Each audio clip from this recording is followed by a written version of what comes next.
Howdy, howdy, everybody. We're live, and you just saw the train to nowhere. Doesn't seem to get anywhere every week, does it? Anyway, let's say hi to everybody. Hope everybody had a good week so far. Let me get over here to my screen. All right, who got the cookie tonight? Well, looks like Quasimodo got it. He was the first one in. How you doing, Quasi? Good to see you here, and enjoy that cookie. And GRE 2057, he got the half cookie. Good to see you here too, GRE. And who was next? Hot Dog Pilot Andy. Drums again. Andy, I don't know, man. You gotta get in early if you want to get the cookie. John Nippenberg, good to see you here. Tom Grassi, good to see you, Tom. And we have Dundas Junction Model Railroading, James. Good to see you, James. Thomas's Trades. Thomas, what's going on? Good to see you. And who else do we got? We got Russ's Rockin' O and HO Trains and stuff. Russ, how's it going? Good to see you. And we have Anfield Road Layout in the Loft. Lee, how's it going? Good to see you here. Well, by the way, Andy says in 30 minutes he's going to watch E1's rocket go boom. I know they're getting ready to launch another one. They're going to self-destruct that one too? What the hell is he doing with these things anyway? I mean, they ain't going nowhere to begin with, but we'll get into that in a little while. Let's see, who else we got here?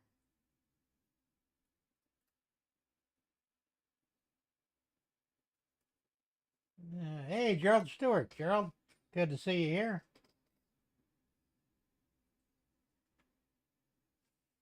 Chuck Schreiber. Hey, Chuck. How's it going? Good to see you. And I believe that's everyone. And Lee said the early train gets the cook. John says, Jim, I redesigned the file on Tinkercad. It's printing fine now. Needed to make 20 of them. Okay, that's cool. I'm glad you got that straightened out because, man, whatever you had going there before just wasn't going. So anyway, guys, oh, wait a minute. Russ says Elon knows what he's doing.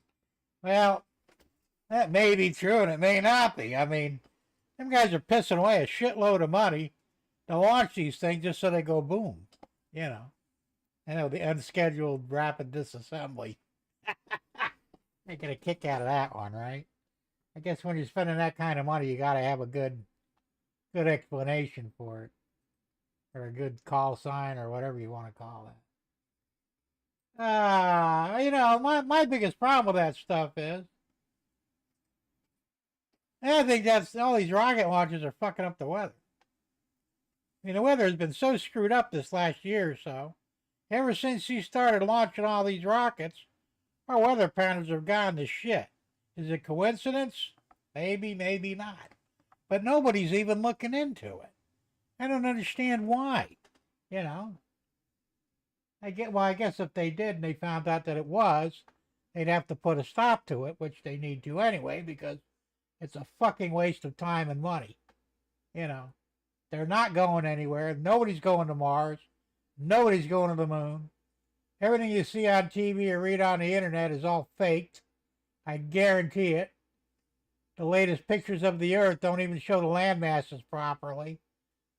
So either our maps are completely wrong or they're lying again. So you figure it out, you know. Let's see. Yeah, the early train gets the biscuit. Yeah, maybe. 2 + 2 = 7. Yeah, and on occasion it does. At least the way these guys do their math. Tom Gray says, hey, Jim, we used to launch M80s in SD rockets and they went boom, but it was a lot. Yeah, that would be cool. I had a friend, many years ago. I think I was 17 at the time. He built a Saturn V rocket, you know, the same one they supposedly went to the moon with. Thing was huge. It was like 8 foot tall, about 1.5 feet in diameter. Had 16 engines on it to get it to lift off, right? Well, this idiot put plastic explosive in the nose cone, which also made it pretty heavy, which was actually not a good thing, but And it was funny because the cops were there watching us. We were launching it in the parking lot of I can't remember the name of the store now. It was a grocery store. But it did pretty good. It lit up. And I mean, look around, it was shaking, slowly going up. It made it about 20 foot off the ground and exploded. I mean, it was a big ass boom too, because I don't know, he had a couple ounces of plastic in there. And the cops are like, was it supposed to do that? Well, not exactly, but obviously there was a malfunction. Thank God they didn't know what the hell we were doing, because we would all went to prison, you know. They did a lot of fucking stupid things back in the day, I'll tell you what. Let's see. Andy says thorough unscheduled rapid disassembly, acronym TURD. There you go. That's probably closer to it anyway than what they're actually doing. James says we had cannon crackers, so that's cool. Don't know what it is, but so cool. So yeah, I think realistically they need to look into this thing, because you got to figure, and I mean, I could be completely way off the mark here, but I don't think so. The reason I say that is look what the chemicals, some of that shit's pretty, you know, off the wall. Benzene, all this crazy chemicals for rocket propellant. That shit's going right in the atmosphere. It's gotta fuck up the weather patterns. I mean, look what's going on up north. Well, especially you guys in Canada and upper part of North America. I mean, you guys are getting blizzards and snow and sub-zero temperatures. I mean, that's really not normal. I mean, not really. And especially this late in the year. You know, my wife's up in Michigan. I think they're getting hit tonight with a snowstorm. And then the end of next week, they're supposed to get hit with another one. I mean, shit.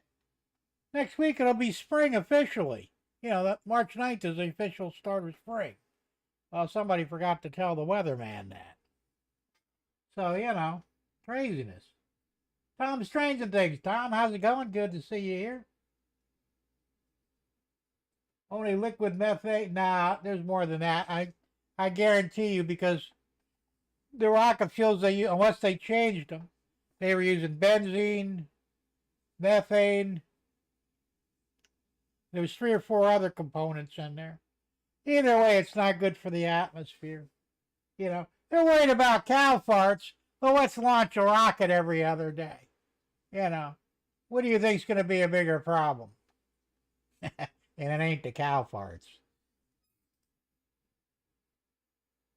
James says cannon crackers were 6 inches long, tobacco can launched into the air 25 feet. That's cool. We used to do that with PVC pipe. I launched one in my backyard. I put a caulking tube in there, a full one, jammed it down a piece of PVC pipe, and had black powder and plastic explosive. I had access to that stuff back in the day because my friend's dad was, he had his own gun shop, and he was bringing in a lot of that shit, so his son would steal some of it. So anyway, we launched that. We set that fucker off. It blew the PVC part. It blew a 6-foot hole in the ground. And we found that canister, because I marked it, the caulking tube, almost 2 miles down the road. Not bad for a homemade rocket launcher. Or cannon, or whatever the hell you want to call it. Thank God we never got caught doing that shit, though, because probably I'll be in prison still. Tom Grass says, James, my Estes rockets went up over 1,000 feet. Yeah, they will. They're pretty cool. I was playing with model rockets for a while. Had a lot of fun with it. It gets expensive after all. It's actually maybe even more expensive than trains. Hey, Jesse in Oklahoma. How you doing? Long time no see you, man. Good, glad you're here. Andy said, don't know. I never tried to ignite a cow. Well, I wouldn't want to put a lighter behind its ass when it farts. I mean, them things got 3 stomachs, man. Who the hell knows, you know? Could be bad. you could have an instant steak buffet after that, right? Well done.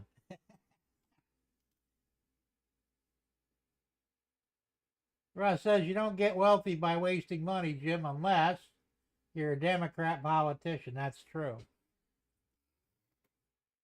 Oh, yes, I remember the potato guns. My friends made them. I think I made one once, too.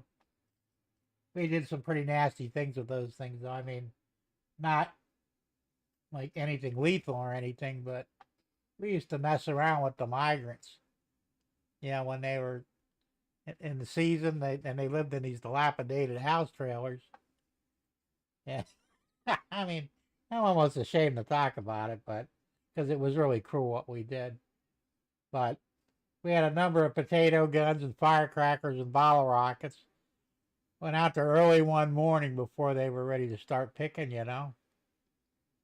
And there was an embankment there because on the other side was a canal for their irrigation. So we're on this side of the embankment, and one of my friends, he knew a little bit of Spanish, and I don't remember exactly what he says, like "andale, andale," and all this other shit. Next thing you know, we're launching these potato guns at their trailers, throwing bottle rockets, firecrackers. People are diving out of the trailers, running away. It was the funniest thing you ever seen, but it was really cruel. But that's the kind of stupid shit we used to do as teenagers, you know. So, let's see here. I'll clear that.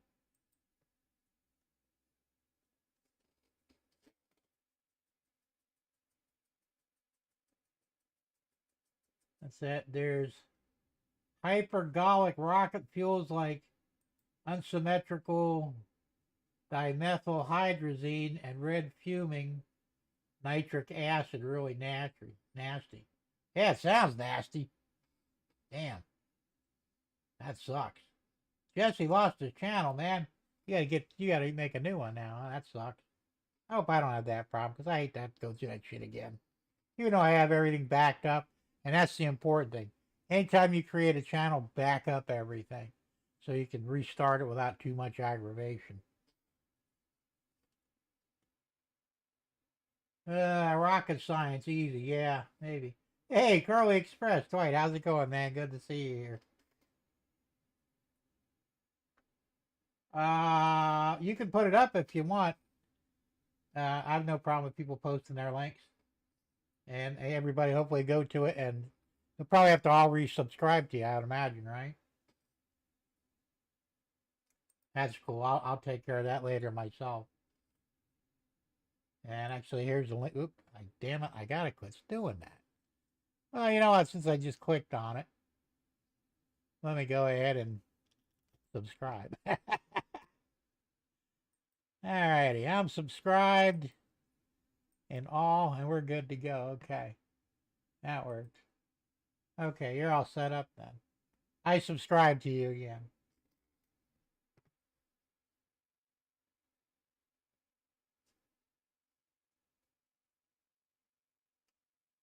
Russ says, I did the Estes model rocket thing in sixth grade, great science. Yeah, I'll bet. We never did cool stuff like that in school. We always did stupid shit like dissecting worms or frogs, you know, like, what a waste of time. Even our earth science class sucked. Andy says 14 minutes till liftoff. And what, 16 or 17 minutes till it rapid, the RUD, whatever the hell it is, rapid. Ah, fuck. Unplanned deployment or whatever the fuck it was. Yeah, I saw the first one blow up and I'm going, yeah, okay. And I said, you know, it's nothing really, it doesn't thrill me, you know. When I was a kid, I was really into rockets, but then I found the truth that you can't really go anywhere. You know, that we're in a closed system. You can't leave low Earth orbit. So, what's the point of all? But all they're doing is wasting time and money, and they could be doing more important shit with those resources.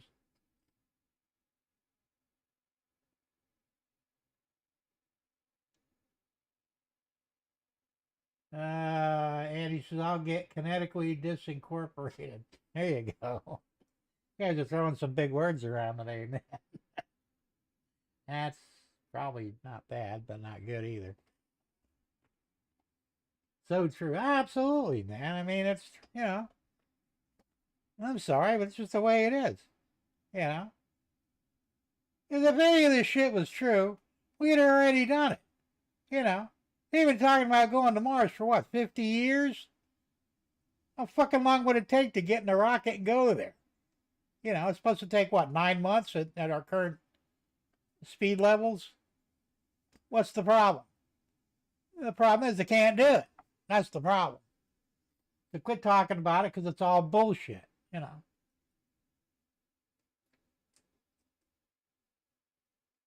Wicked Dictionary, there you go. So, I actually had trains running today. Well, one of them anyway.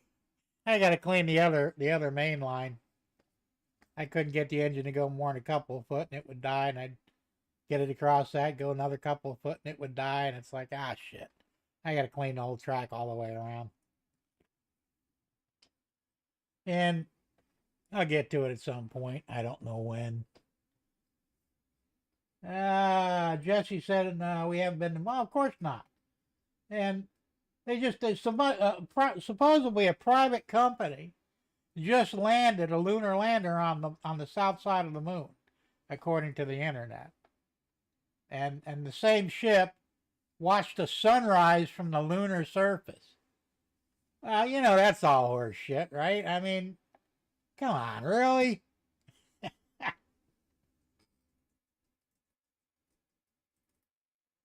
And the worst part is, nobody can prove that it actually happened. I mean, we probably can't prove that it didn't either, but there's absolutely no way to prove that any of this shit is real.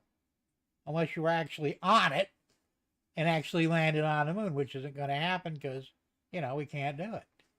Because you got to get through the Van Allen radiation belts. We don't have shield technology like in Star Trek or Star Wars or any of them other cool shows.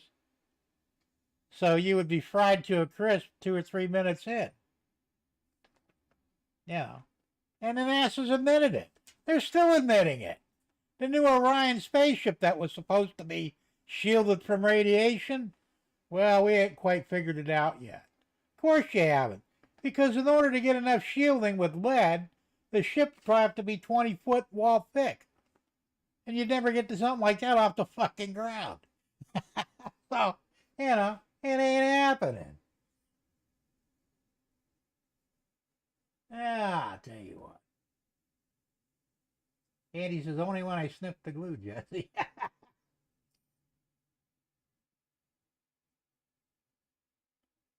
Let's see. That's good. I wasn't sure where they was located. All right.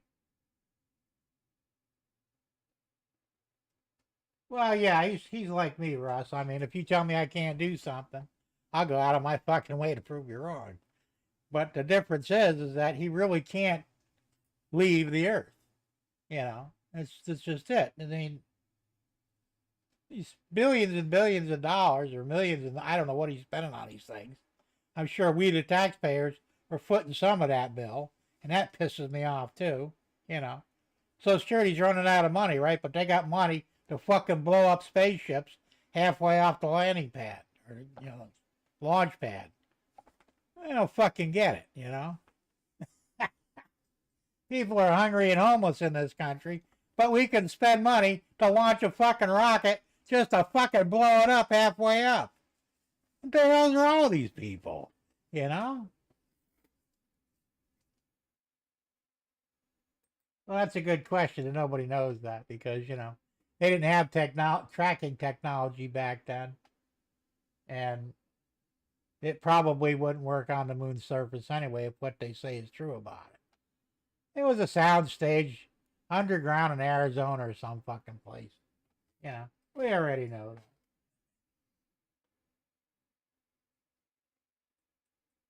James says, I need 27 subscribers to reach 1,000 subscribers. Damn, you're doing good. I still ain't hit 500.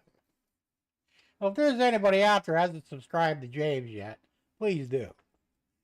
And tell your friends and whatever, your train buddies, if they make sure to get him up to 1,000. It's the least we can do for a fellow modeler.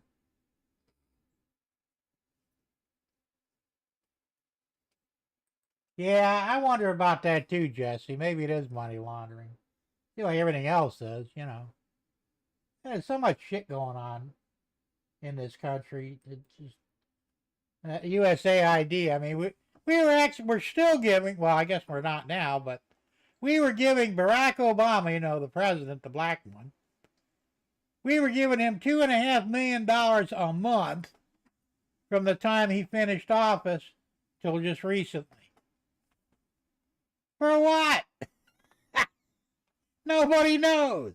You know, we were giving Al Qaeda money, you know, our enemy, so that they can reinforce their military. Why would you do that? I mean, it's all bullshit, you know. Of course, it's money laundering. It has to be. You know, here, we'll give you $100,000, or we'll give you $100 billion. We're going to take 60 billion of it back, but yeah, you can keep the rest. Just keep your mouth shut. That's basically what's happening. I don't know what the division of numbers are, but I'm sure it's not bad for the recipients. Hire me instead. Or what? Dwight says, Joe, there was a camera mounted on the side of Apollo lunar module to take that picture. No, there wasn't. That was bullshit. Like I said, they didn't have tracking technology back then. Talking 1969, man. All right? They didn't even have electronic cameras. They were film cameras. And with that in mind, how did they get the film back to develop it? They had no way to transmit it. You know, that technology didn't exist yet.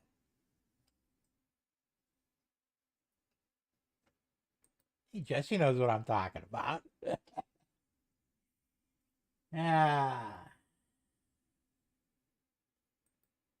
Well, yeah, I understand that, and it wasn't, but the thing is that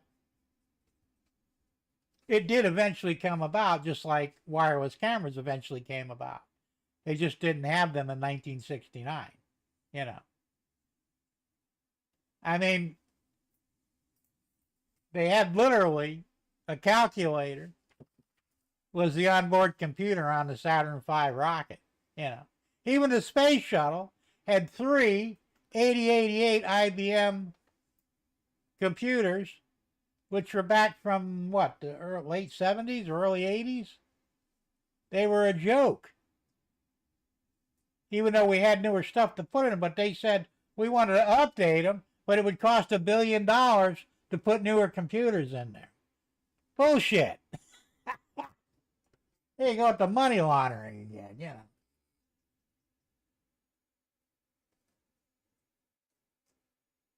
I go back to school? No.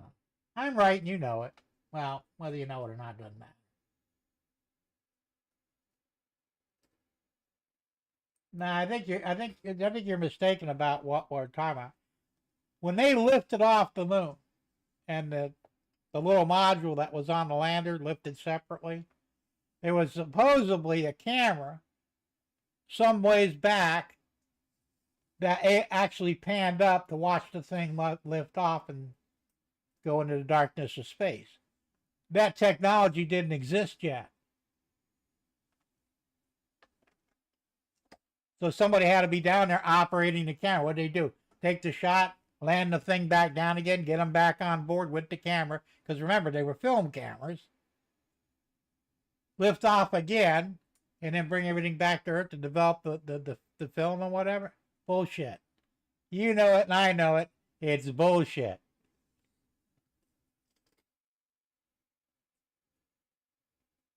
It doesn't matter what the color was, whether color black and white, it wouldn't matter.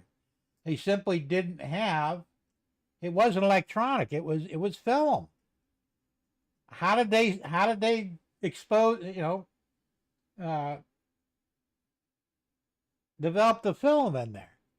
If they left it behind, there was no way to get it back. All right, Andy, we'll see you in a bit, man. Let us know how the big boom went. Yeah, actually, I do, Dwight. You know, and you can't convince me otherwise because water seeks its own level. Water will not curve around things. That right there is proof that the world is flat because otherwise the water would fly off. And especially if you're spinning at 1,000 miles an hour, you know, you take a tennis ball, soak it in water, take it out, put it on an axle, and spin it real fast, and what will happen? All the water flies off. What do you think what would happen to the planet if it were around? And don't give me the shit with gravity because the gravity it would take to hold trillions of gallons of water back on the earth would crush everything else. Unless, of course, it's magical. And if it's magical, it can't be scientific. Because, you know, magic and science don't intermix.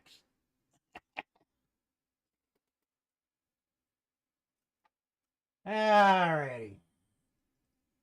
Yeah, see, Jesse knows what's going on. At least I got one guy in here that knows the truth.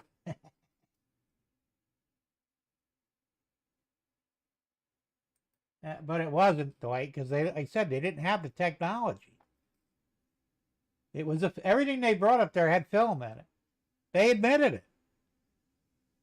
You know, otherwise they could have used a digital camera to take all the other pictures. But no, they had the Hasselblad cameras. If you look up Hasselblad, it was a special camera built to work in a zero gravity environment. Which I don't understand how they would even develop something like that, but no, it's actually not. Because like I said, they didn't have the capability. There was no Wi-Fi. Everything was wired back then. So what was the wire hooked to? You know, it would have had to been hooked to the actual module that lifted off the moon, and eventually it would have ripped the camera up with it. So no, I'm telling you guys, you're not thinking this thing through. We were bullshitted.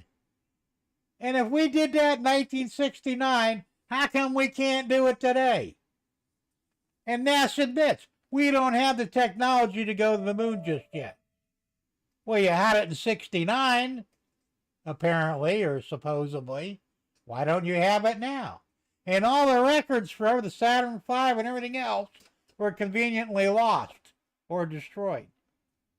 The greatest achievement of man, landing on the moon in 1969, and you threw all the fucking evidence away. Bullshit.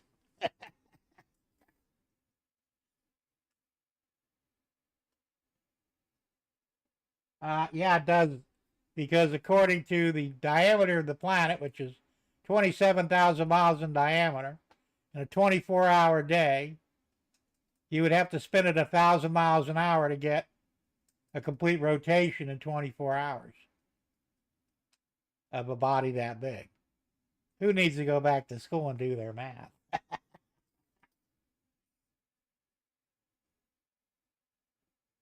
Damn right I am, Russ.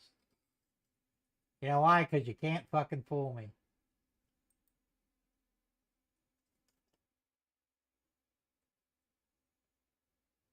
All right, Lee, have a good one, man. Thanks for popping in. Don't mind all the blustering and arguing. It's just normal for us, you know. That's what the Bible says, Jesse, and I believe that. You know, I'm sorry, but I'm just not buying this shit that we're hurtling through space at 66,000 miles an hour, you know, in a spiral, no less. And yet, all the constellations have not changed in 10,000 years. Now you could say, well, they're doing the same thing we are. Not likely. All right. And even if they were, because of our spiraling pattern, it would have to change at least somewhat over the course of time, and it doesn't. The constellations are exactly the same today as they were 10,000 years ago.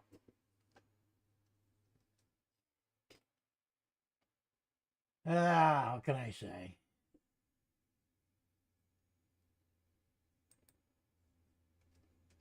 You got to remember that from the time that you crawled, you were taught that the earth is a ball. So most people, I mean, I believed it too for a long time, and so I started thinking about it, going, well, wait a minute. You know, I have pretty good knowledge of science and scientific theory and all that, and it's like it just doesn't add up. Anyway, yes, he said the sun, the moon, and the stars are a clock, and yes, they do, basically, but they're inside the dome. That's another thing. Explain to me how you could see something with a telescope that might be 1,000 light years away.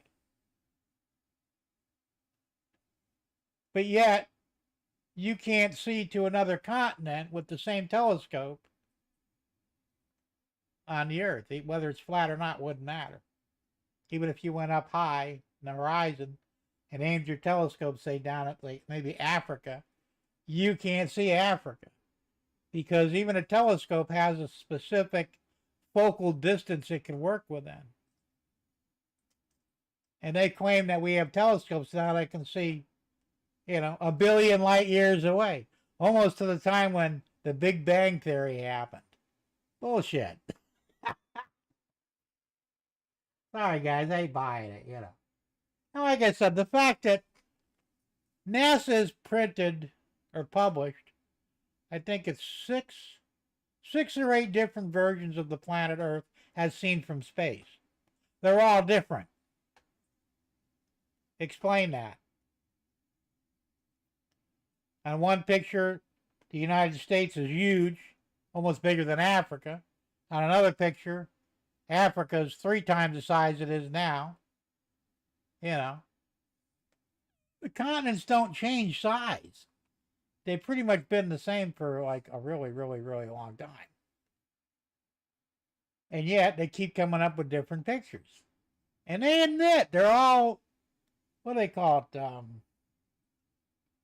I can't think of the damn word for it now, but they take bits and pieces and stitch them together. Composite. They're all composite drawings. They're not even real photographs. They're composite. They're fake. NASA tells you this. Why would they tell you this if it wasn't true? And if we have telescopes that can see the galaxy or Jupiter or Mars or wherever, turn that son of a bitch around and let's see the Earth. They've never done it. Why? Because they can't. Because they never got far enough away from the Earth to actually photograph or videotape the entire planet.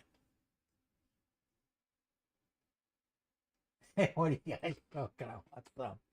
It's just smoking reality, man. That's it. Absolutely Photoshop. They admit it. They had the photographer for the NASA space missions, or space photography. He comes right out and says, well, we don't actually have real pictures of anything. They're either CGI or composite drawings. I mean, they're telling you the truth. Why do you still doubt it? It's like right now there's people pissed off because RFK, the guy that's in charge of the health thing now, he's having the fluoride taken out of the water.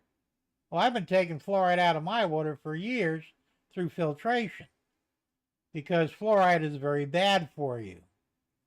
For one, it's not real fluoride, it's a byproduct of petroleum.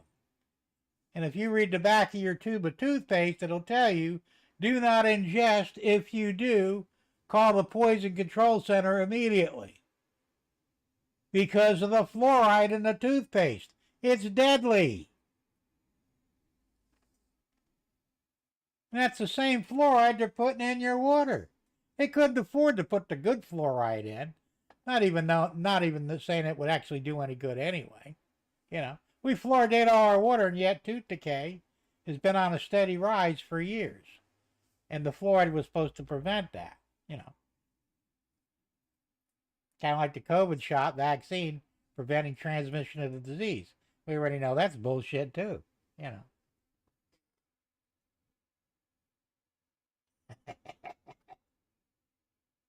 Yeah, see, Jesse knows. At least I got somebody there with a brain, right? Not saying that the rest of you guys don't. I'm just saying that you take for granted that everything you've been taught is the truth, even though it's really been a lie. Your government and NASA and pretty much everybody in authority has been lying to every one of us for longer than most of us have been alive. And that's a fact. Once you understand that and accept it, the rest comes easy. The truth comes out, and you're going, oh, why didn't I think of that before? Stop drinking the Kool-Aid, damn it. I know it tastes good. It's really sugary, but it's bad for you. Anyway, so what else did I fucking do around here? I fixed well, I didn't fix it, but my pickup truck, my Ford Ranger, is now in running condition. I hired a guy down the street. He's my neighbor. He's a fireman. And I asked him if he knew anybody that could change out the starter, because I tried, and I lacked the strength, and I was getting frustrated because I couldn't move around that well. I don't do well on my back anymore. So I paid him $82. That was all the cash I had on me to change out the starter. He did it. Did a beautiful job, even though he said he's not a mechanic. And the truck starts and runs now. So all I got to do is change the oil, and I'll be driving it around a little bit.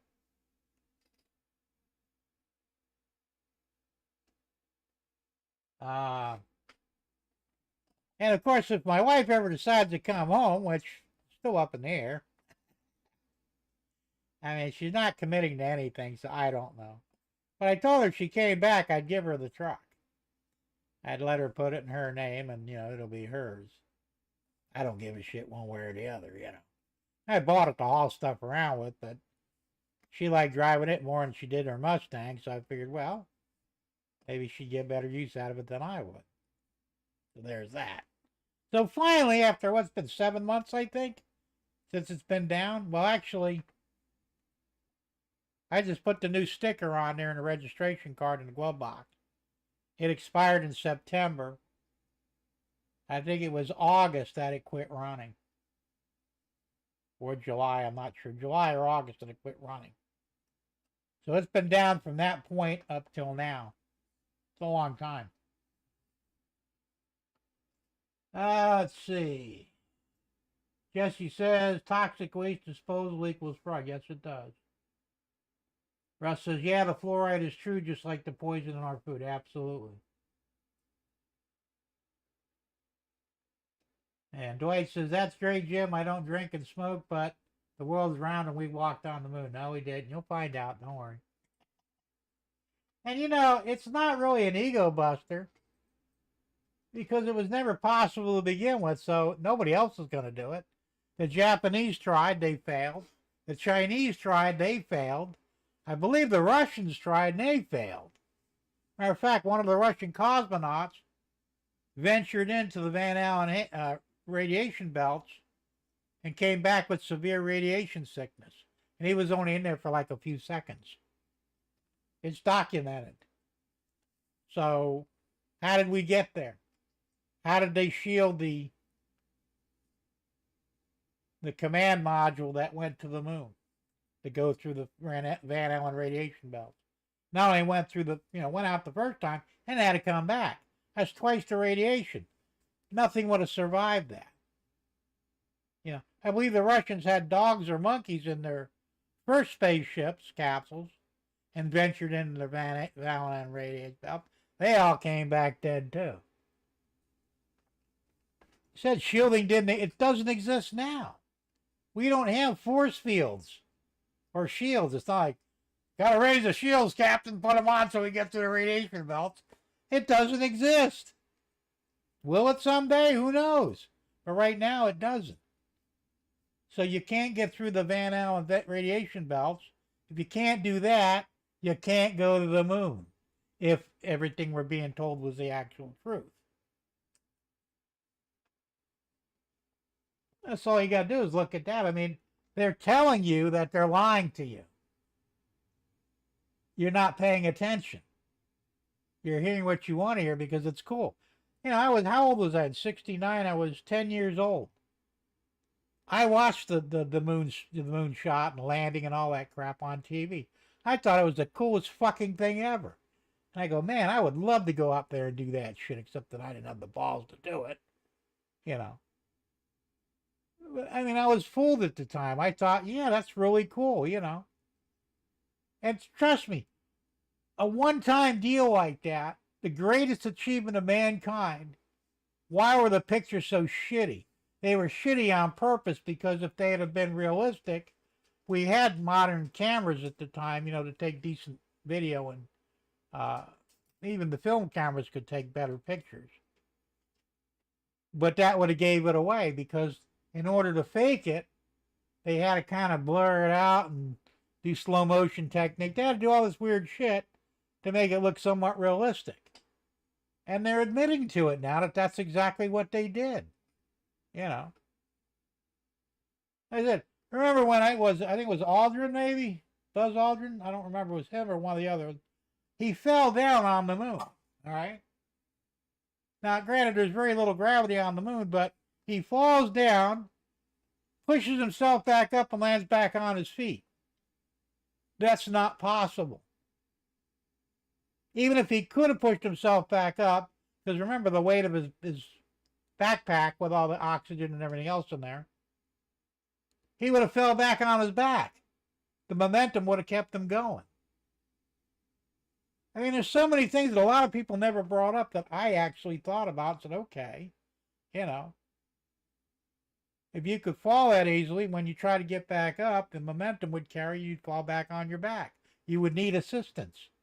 But he didn't need any. He just fell down and boom, right back up and trucking along.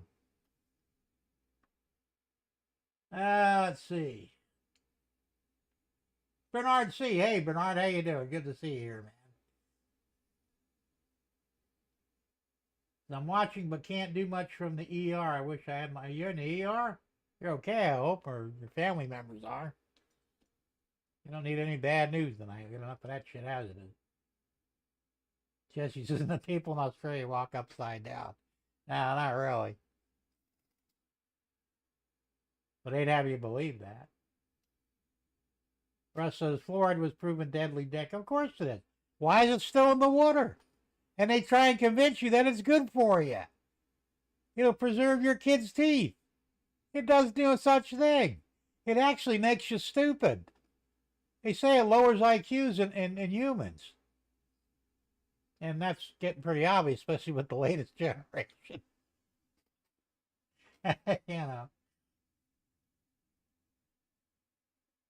Jesse said, the moon is in the firmament that God called heaven. You can't go to heaven in a spaceship. That's true. Oh my God, Artie's walking upside down. And he said, oh, well, they caught the booster, but the Starship went boom. Now this is what, the fourth fucking time they've blown one up? What are they doing? I mean, is it really blowing up because they suck? Or are they blowing it up on purpose? I mean, after the first couple of times, you should figure out whether you got it down right or not. And you should be able to, well, according to him, well, we'll get back in here. According to him, they could land the craft without any problems because they're reusable, but I have my doubts about that too.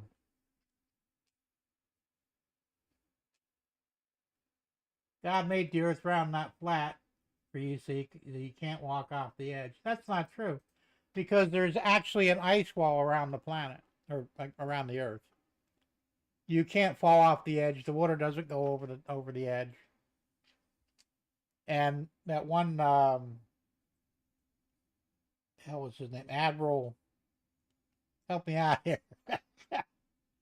Back in the 20s. He found the ice wall. He discovered that because they tried to circumvent it or circumnavigate it, and it was 24,000 miles around. it would have taken years to circumnavigate that. Admiral Beard, that's who it was.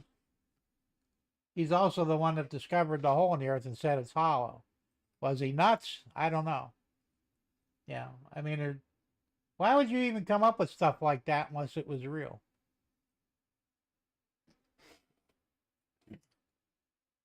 But even he wasn't convinced that the earth was a ball, so, you know. Raymond Anthony, 127. Good to see you, man. Let's see. The engine started failing and it started to flail when they lost contact. Their fourth or fifth try, they still ain't got it figured out.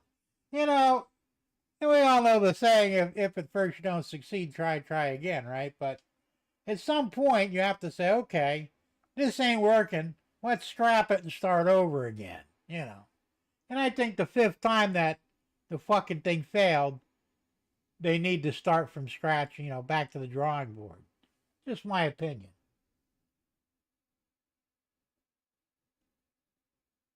Gern Blanston. Oh, man, is that Dave Collins? Didn't you used to go by the name Gern? I could be wrong, but I don't know. Jesse said there is no edge to firmament is the edge. That's true. Because we don't actually know if the Earth is bigger than the 27,000 miles. It could be. Some people theorize that there might be areas outside of the dome or the firmament where there might be other continents, or hell, maybe that's even where heaven is. We don't know, you know. But nobody's got there, so yeah. And if you're really curious, look up Project Fishbowl. Once again, back in I think it was in the 50s or 60s. It was after we came up with atomic weapons. They tried to blow up the dome or part of it on the very edge. I guess they were down there and around the ice wall. They tried to blow it up with atomic bombs, and the atomic bombs wouldn't penetrate it. Look it up, man. Historical fact. Easy to check up on. Google it. Operation Fishbowl. And there's also Operation, Jesse, help me out. What was the other one? It was Fishbowl and Dominic. Operation Dominic. Check them both out. You'll see.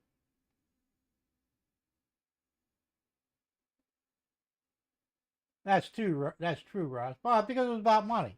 It's always about money, you know. That's the thing is we get so much stuff off of oil it isn't funny. Matter of fact, some of our food is actually derived from oil. Plastics are derived from oil. Most of your medications are byproducts of petroleum. I didn't know that either. Every time I pop a pill, I'm basically, you know, eating some oil. I mean, they found a way to, you know, to utilize the waste byproducts after they refine it for gasoline or diesel. Unfortunately, though, we're paying the price for it with sickness, unnecessary early death, and what have you. Raymond says stupidity is derived from all, possibly. And Rockefeller is rich because that's why I said, I don't have a problem at all, don't get me wrong. I like gasoline engines. I think gasoline is a fine propulsion fuel, you know. But I don't think they need to use the byproducts for all this other crap, you know. Use it for something else. Find a way to destroy it. I don't know. Gotta be a way to do it. You know, what the hell, but anyway, so the truck is now fixed. Like I said, I just got to change the oil on it. I'm going to do that tomorrow. I would have done it today, but I feel like getting dirty, you know, unnecessarily. So tomorrow I'll get on my back, and it's still up on the ramp. So I can do everything from the top except for the oil filter. It looks like I could almost do it from the top, but there's one, looks like a hydraulic line, probably for the power steering, is right in the fucking way. If it wasn't for that, you'd have a clear shot to get it from the top of the engine compartment. Leave it to Ford to, let's fuck with any potential home mechanics, we'll fix them.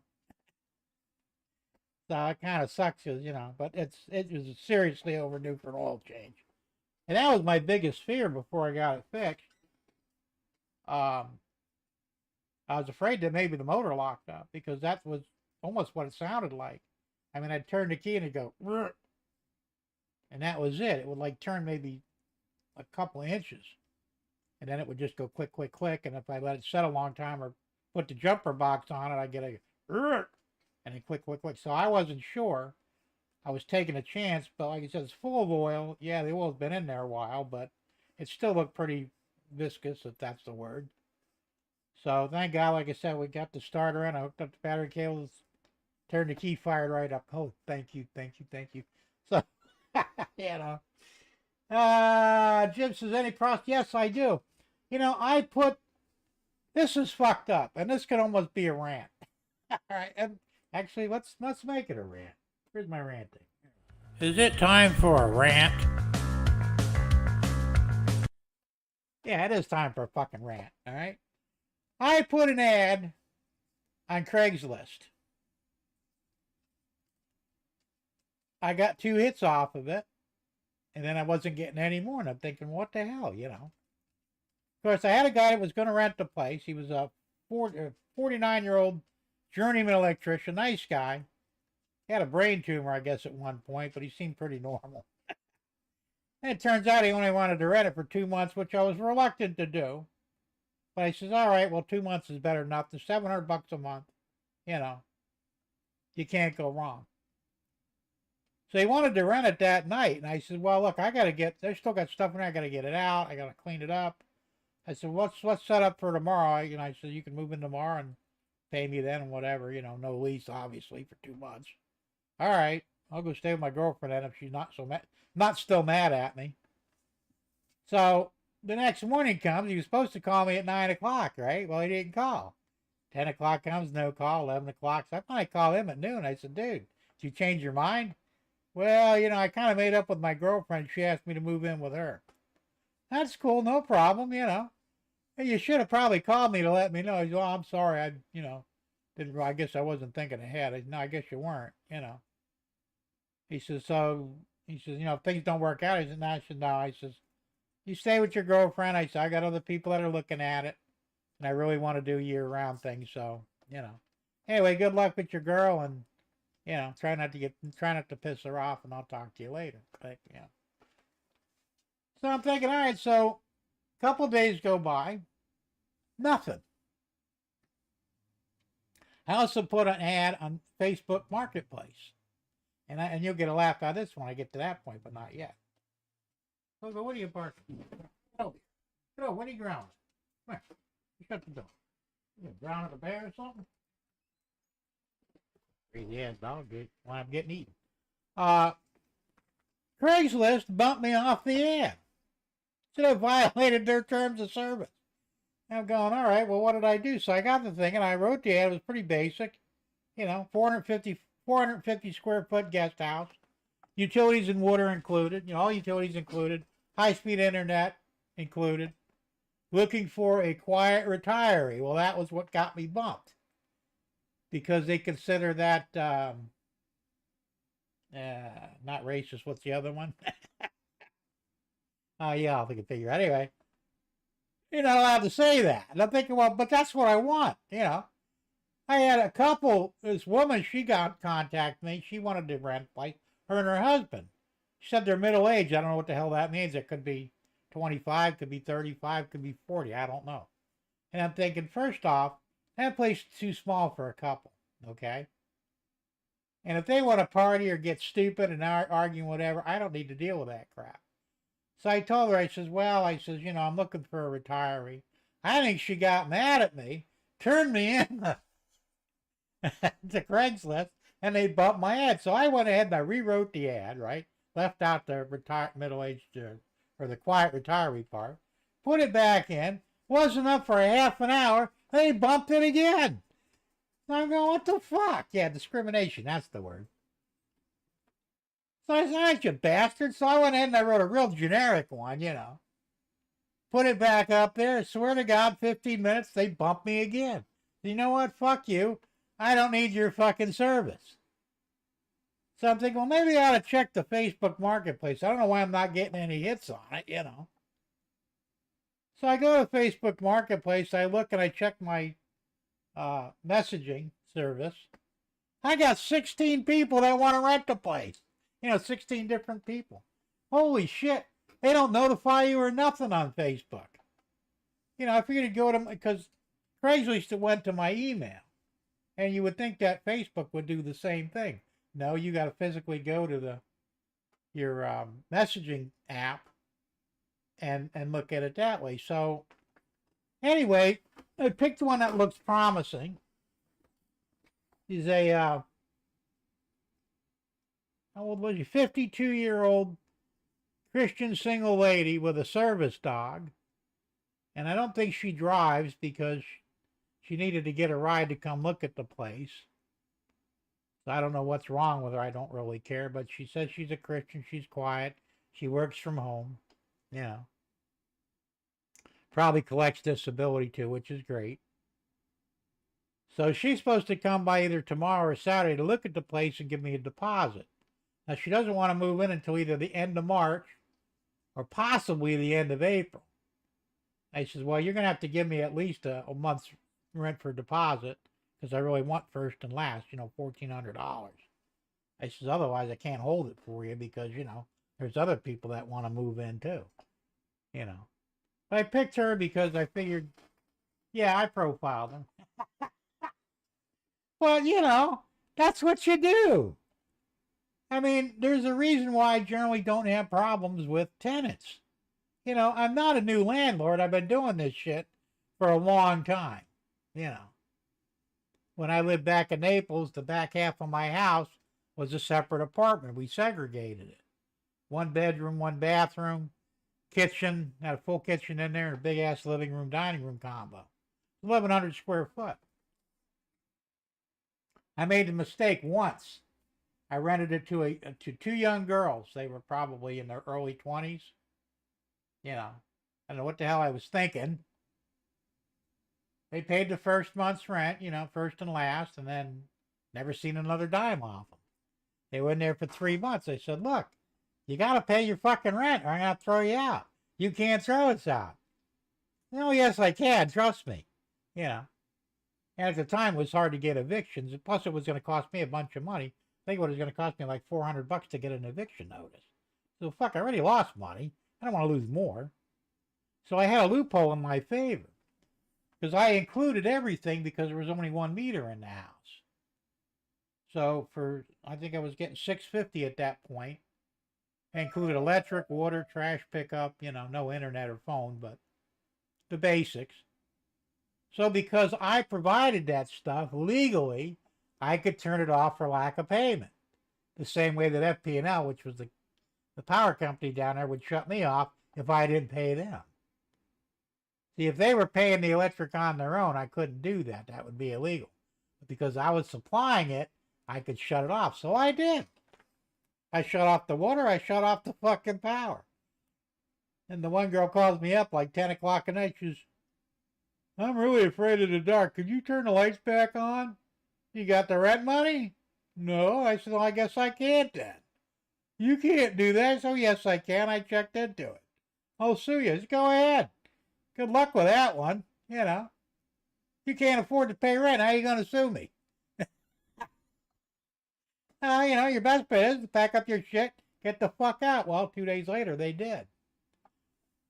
Now, they had 3 dogs because I never had a problem with pets either because I have dogs. And the same with this place here. You want to bring your dog or your cat? I don't care. No problem. Well, they had 3 dogs, large dogs, that found out they never actually went outside, ever. And they were using the master bedroom as their big fucking potty area. It was literally shit up to your ankles on the whole floor. And piss or whatever. Yeah, I guess they were sleeping in the living room. I mean, these people were fucking, found out later on that they were doing this everywhere they went. They got kicked out. They would go find another sucker to let them rent. So I said, I finally got them out, but it cost me over $1,000 to clean the place up. It was a fucking mess. So I learned after that because I always had retirees before that, and I went with retirees after that. Old people. One, they got, they're pretty responsible with their money. They usually have an income, whether it be Social Security, disability, or a pension or something. They're quiet. They're not going to throw wild parties as a rule. None of the ones I ever had did. I don't care if, I had Patricia living there. She was in her 60s, I think. 62, 63, something. Maybe she's old. I don't remember. But, she met this guy. Well, the guy came in, I think it was to fix her TV. Maybe it was her TV or something else somewhere. Fix something in there. She went on fucking the guy. And she says, is that going to be a problem? He goes, no, I don't care as long as he doesn't move in. If he moves in, then you're going to have to pay more rent because the lease is for one person. I says, you want to have a guy over a couple times a week or whatever to fuck him, that's your business. I don't care. So, but that's why I said I'm very picky about who I'll let in here, and I don't really give a shit whether it's discriminatory or profiling or whatever the fuck it is. And I think you might be right, Russ. Craigslist is woke now. Well, they can take their woke shit and kiss my ass with it. The only reason I went with that is because my neighbor said that he raises quail and builds cages for them. He says he's been advertising on Craigslist and doing really well. I said, well, he says you put your apartment on Craigslist, you'll probably get it rented out. I said, all right. But I had no idea they were going to pull that shit. And I don't know why they bumped me the second and third time unless they figured that I already threw my cards down and yes, I'm discriminatory. So now I'm just basically blacklisted. I'm sure that's what they thought. That's fine. Fuck you. I'm not bringing some asshole in my apartment to destroy the place, disturb the peace, have the cops at my fucking house once or twice every week. I don't need that horse shit. Nobody does. Thomas's trains. Hey, Thomas, I'm doing pretty good. How about you? I mean, considering, yeah. Actually, 700 is because my mother-in-law, before she abruptly moved out, was only paying $525. I kind of gave her a special deal because, she doesn't have a lot of money. And, I thought I'd be nice. A good son-in-law. That bit me in the ass, didn't it? But I was talking to my neighbor. He said, well, you can easily get $800 or $900 for that. That's crazy. I said, I'm not going to ask that much. He says, man, one bedroom, one bath apartments that are a little bit bigger, maybe 700 or 800 square foot, they're going for $1,200 up. I go, holy Christ, that's fucking nuts. And then nothing's included. Everything I got's included. You got electric, you got water, you got trash pickup, and a high-speed internet connection. You can't go wrong, So I figured 700 was a good, nice number. I settled on that, and that's what I'm asking for. And then I was talking to my wife the other day, and she goes, Ruth may want to come back to your, if she wanted to come back, would you let her rent again? I said, fuck no. But even if I did, she'd have to pay $700 a month. She can't afford it. Because originally I wanted $600 from her, and she's like, I can't afford $6. And we settled on $525. But, I mean, look, I'm a nice guy, but, you get to fuck me once, and that's it. I don't get fucked in the ass twice. It just doesn't happen. So, she blew her chance as far as I'm concerned. Yeah. I got a tent I'll put up in the backyard. She'll give me $500 for that. It's actually pretty big. I think it's 300 square foot. It actually has 2 rooms in it. It's a big ass tent that I bought for in case, like a bug out tent. I bought it. Probably never use it, but it's huge. It's really nice. Has pockets for electric and all kinds of shit, man. It was cheap. I didn't pay that much for it either. Hey, Floyd Robbins, how you doing, Floyd? Good to see you here. 3110. Thank you, sir. Somebody's not hitting that fucking thumbs up button. Don't let me find out who you are. Come on, guys. It's good for the, oh, fuck, I forgot what it's called, you know. Anyway, it's good for the channel. You gotta hit the button. It's free. You don't care how you do it, just do it. And the Gigliotis. Hey, Gigliotti, how you doing?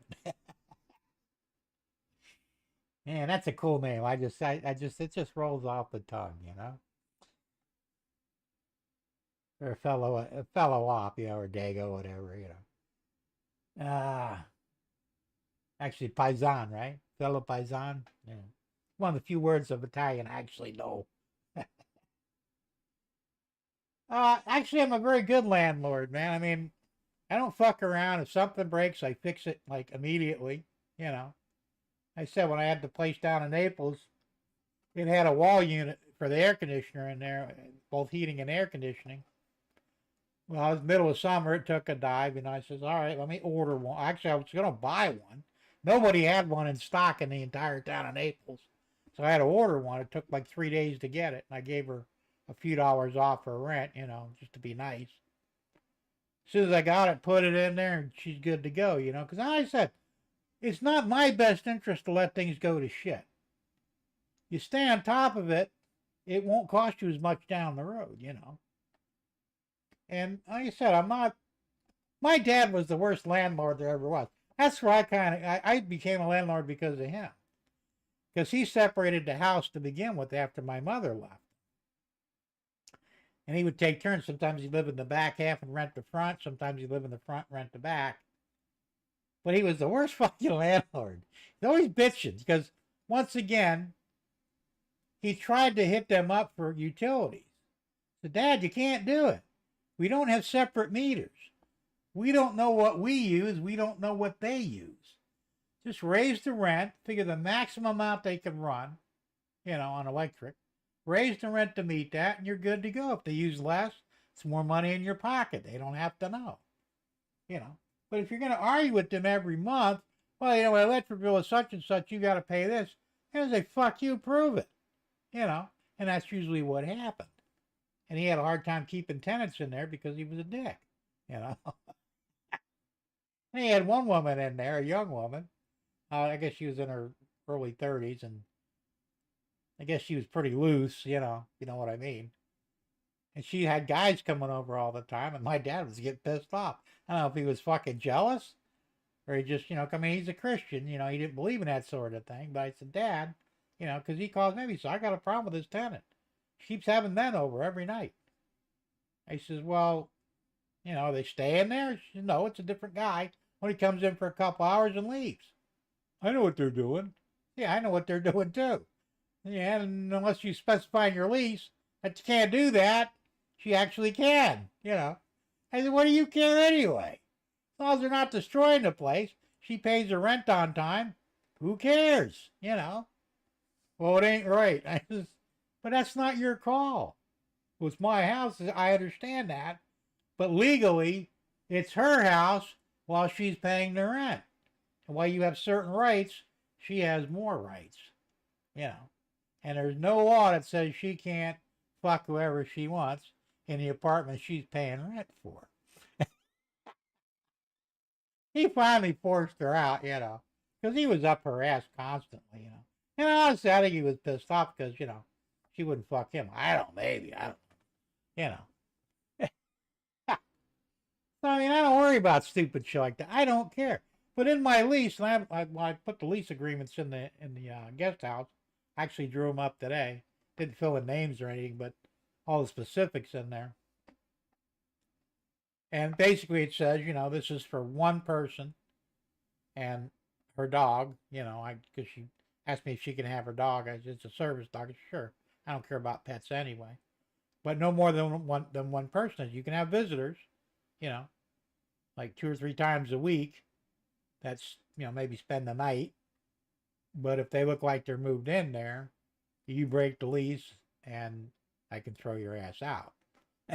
You know, because I had that happen. I had a woman that I rented to, and she wanted, well, she actually did move her boyfriend in.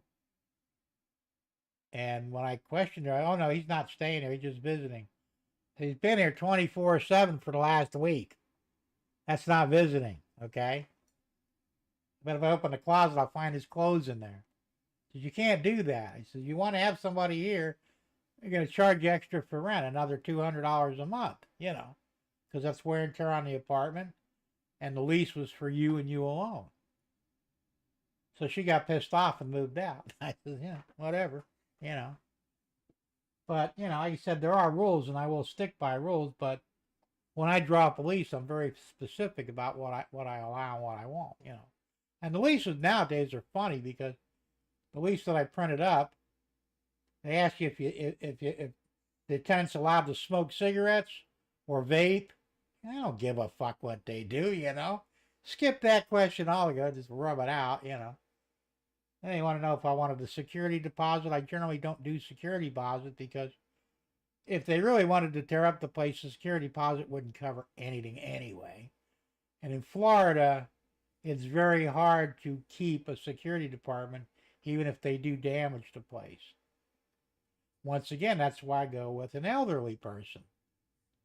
You know, I may have to repaint the walls and do good scrubbing, but there's no carpets. It's all marble floors, tile floors. So they really can't do much to it, you know. I mean, unless they go nuts one night and start headbutting the walls, but that's not likely, you know.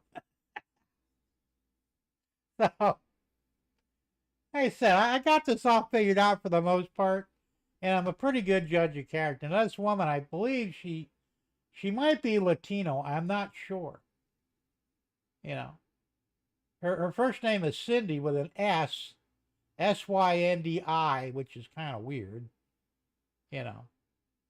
And she said that's not her family name. And she told me her family name. I forgot what it is, but it almost sounds a little Hispanic, but I don't care, you know. She looks like a very clean cut, you know, responsible person. Like I said, I can usually tell these things, you know. But she's not bad looking for her age either. But, and I don't do that, but I only have one love in my life, and that's enough, and I don't have a problem with that one. But so yeah, that's where I'm at with that. But so hopefully I'll get it rented. I'm hoping she'll rent it out by the end of the month. You know, like I said, at least I'll have 1 month's rent ahead, so it doesn't really matter, you know. But it could be more convenient for me if she could, like I say, start in April 1st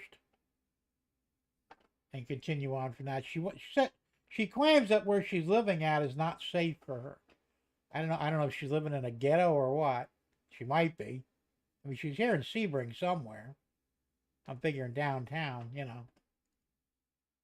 So she's trying to. I don't know. I don't think it's a money issue so much as it is maybe a lease issue. She may not be able to break her lease where she's at. You know. I mean, some people actually enforce a lease. I've never enforced one. You went out that bad, see ya, you know. I don't care. But legally, if you sign a 12-month lease and you leave in 6 months, legally you could collect the second 6 months because the lease is a legal document. I don't think you'd get the money anyway. That's why I said, what's the point of it, you know? But legally, yes, you can demand the money for the entire term of the lease. I've never done that. I've had people break leases on me before. Not that big of a deal, you know. If you don't want to live here, I'll find somebody who does.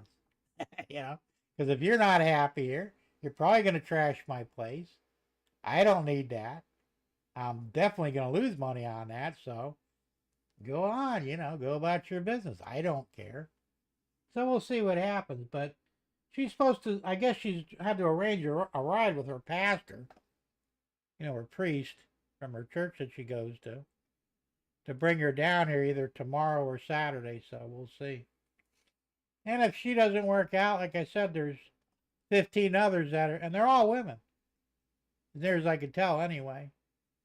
And going back to the Facebook marketplace, I didn't really know how to use Messenger, and I'm thinking, how the hell? Because all these things come up. I'm interested in your place. Is it still available? I'm going, yeah. How the fuck do I tell them that? It took me a minute to figure out how to use Messenger because it's not really like an email or texting on a phone. I don't know why they got to make shit so hard and why I'm having a problem with technology these days. You know, that first guy that came by, he said, text me your address. And I'm going, well, I will after I get off the phone with you because I don't know how to do it while I'm talking to you, you know. And I didn't, you know. And I texted to him and he claims he didn't get it, even though I texted it to his number. So I said, well, why don't we do this the easy way? You got a pen and paper? So I wrote it down and they was able to find the place. But, you know, that's what I'm saying. All this technology bullshit. They can shove that crap up their asses.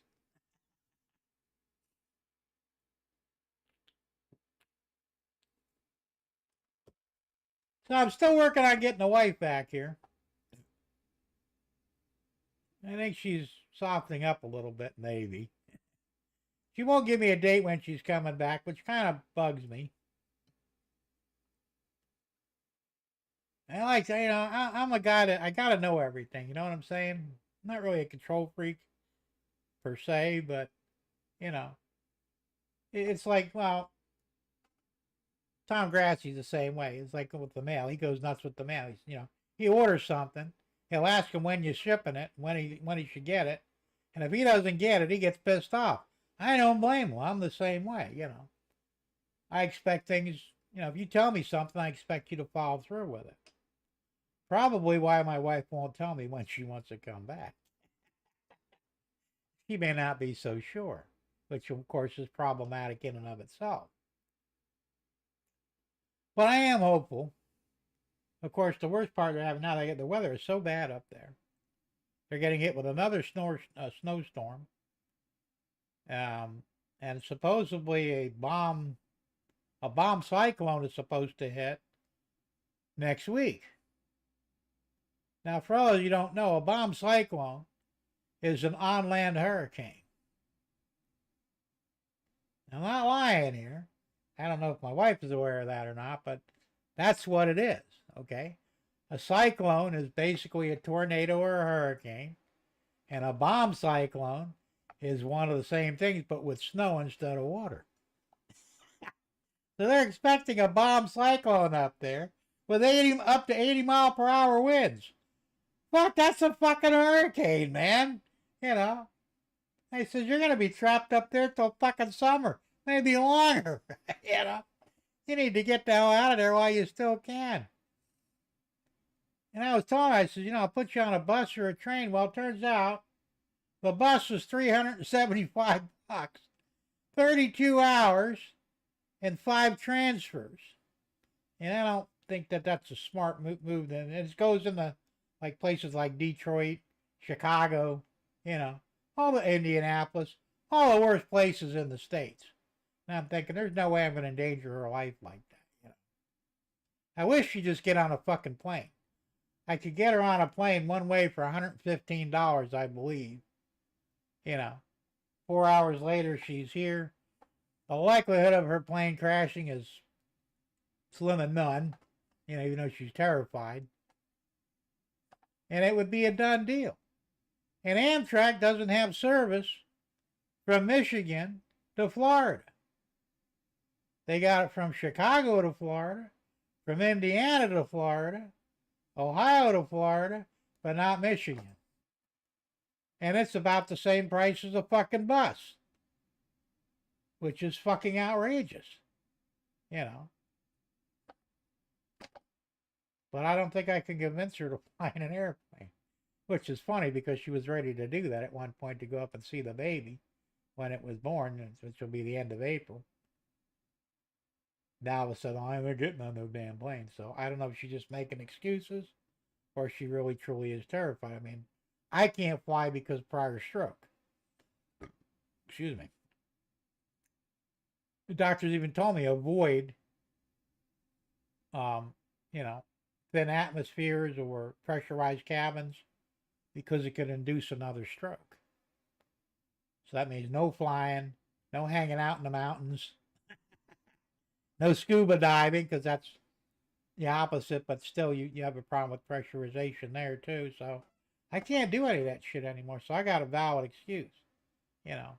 Because otherwise, I mean, if I really had to, I would get on a plane. I mean, if it was a life and death thing. But for me, it would probably be death because, you know, I don't need a fucking stroke. So that's where we're at with that. And let me see, this thing locked up on me again. Of course it did. Let's see here. Oh, Floyd, thank you. 1613. We're getting better. 3 is are slacking. Hit the damn like button, please. Thomas says, I found an old 1950 Illinois Century Railroad spike. Damn. You must have a gazillion spikes in your house. Russ says a tent would go for $700 a month here. Yeah. You could probably do it here too. I don't know. I mean, it's really, there's a house around the corner. Brand new, they just built it. The guy couldn't sell it. I'm pretty sure he was asking close to 300 for it. You know, 300,000. Next thing we see a for rent sign up there. So my neighbor inquired about it. Well, he wanted $1,800 a month for rent. He didn't rent it, obviously, because that's I mean, it's a 2-bedroom, 2-bath. It's not a big place. It's probably about maybe 1,000 square foot. You know, it's got a garage at least, but still, you know, that's fucking insane. So it's back up for sale again because he couldn't rent it either. He may have to lower his price, and I may take a loss on it. I don't know. But, you know, anybody that fools around real estate now, I think, as far as I'm concerned, is a fool. Until it stabilizes and we know where things are at, I wouldn't go near it, you know. Now, my house is worth, I think the last I looked was 290, 280 or 290,000. I paid 172 for it. All right. Could I get that much for it? Probably not. But even if I could, it wouldn't benefit me because I wouldn't be able to find anything for cheap again. And it would just be a matter of going from point A to point B. What's the point of that? But, you know, next year, my house may only be worth $25,000 because I think it's all going to tank before long. I predict that in 08, and it happened. And I'm predicting it again. I don't know when. I think in the next year or so, prices are going to dive. You know, like I said, my house isn't up for sale, so I'm not interested in selling it. I plan on dying here, but not anytime soon, hopefully. But you know, this is where I planted myself, and it's fine by me. I like the place. I'm happy here.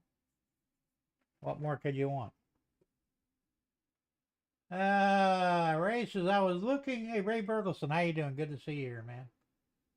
I was looking for a boat once on Craigslist. All that came up was ads, masturbators, and hookers for hire. That's bad, man. Good dad joke, though. I love it. And I'd almost believe it to be true. And Thomas, I also have an old Southern Pacific Railroad spike made from stainless steel. That's cool. He says he's seen one on eBay for $188. Well, that's a bit pricey. But I guess, you know, if you're into that sort of thing, it's worth it. Tom Gray said, Jim, you should have called me. I could have helped you with that. With what? I forgot what the fuck we were already talking about. All right, we're getting close. 1570. So we lost one, but we picked up a couple of likes. Thank you, sir. Mom and son train real fans. Tammy Ray, how you doing? Good to see you here. So yeah, it's just been, I don't know. So, I mean, realistically, she's only got 2 ways to come down here. She's either going to find somebody to drive her because she can't drive because, you know, she's fucking blind now almost. You know, from the cataracts, I guess. She can't drive. She'd have to find somebody to drive her down here. You know, when I pay for the gas, that's no problem. I'd probably have to fly them back up. Maybe put them on a bus. No, I wouldn't put them on a bus. Not at that price. Or she can get on a fucking plane, leave the car up there, and we'll go back and get the car maybe this summer or something. Or fuck it, just leave it up there. I'm giving her the damn truck. She doesn't need the car. Yeah. So, I don't know. Yeah, I'm doing okay, Tammy. I mean, it could be better, you know. Oh, the messenger. Yeah, I didn't think about that. I did figure it out eventually, but I was really shocked that I had 16, people that answered the ad. And it's like, holy Christ, I really didn't think it would go anywhere, but I'm glad it did. DWN Trains, Dave. How you doing, Dave? Good to see you here. Um, so I don't know. That's why I said I'm kind of stuck between a rock and a hard place right now. I mean, at least here I'm doing okay. Truck is fixed. That's a big plus for me. I'll start driving around a little bit, and it has working air conditioning, so that's a plus. Because my car, the air's still out on it. And I don't know if I'm ever going to get. There's a guy in Naples. He's a friend of a friend that said he would replace the air conditioner for me for $500. Now he doesn't know I already have a compressor and a dryer and everything else. The only thing I don't have is the Freon, which is no big deal. But if he can replace it for a little bit less, if I supply the parts, the next time I go down there, I might make arrangements to get him to fix it. Yeah. Because honestly, I'm at the point now where I just can't do shit anymore. If I can do, if it's up at my eye level or I'm standing, not a problem. If I got to get underneath something on my back, it ain't fucking happening. And the problem being is I can't get back up. It took me 20 minutes to get up off the ground when I got under the truck to try and do the starter. And I was smart enough to park my scooter nearby, and I used the basket to help hoist myself up, but I have no strength in my legs at all, I mean, as far as lifting strength. And man, I thought I went down once after I kind of got on my feet, and I went down anyway. And I got mad at myself, and I just, kind of, motherfucker, I'm going to do this no matter what. And I did. I lift myself up. But it was still, and then I had to go rest for a half an hour, because it took so much out of me. I mean, I hate to admit it, 65-year-old guy, and I might as well, I got one foot in the grave in that respect, But it is what it is. And people I talk to, they're saying the same thing. Everybody's starting to experience their age, because a lot of my friends were, my age or older. And they say the same, well, I can't do it anymore. I understand, man. So I don't feel that bad about it, but it still sucks. I think the hardest thing that you have to accept when you get older is that you now have limitations that you never even considered at one point. Tom says, we need to send Jim the help. I fell and can't get up the bike. Yeah, that fucking, was it a bracelet or something, or a necklace? I've fallen and I can't get up. See, the problem with that is, though, I mean, it works, don't get me wrong. But if that happens more than once, sometimes even once, they can force you into a fucking home. They'll say you're not capable of taking care of yourself. I don't get into that shit. Even the doctor, have you ever fallen? No, sir, never. And realistically, I'm not lying, completely.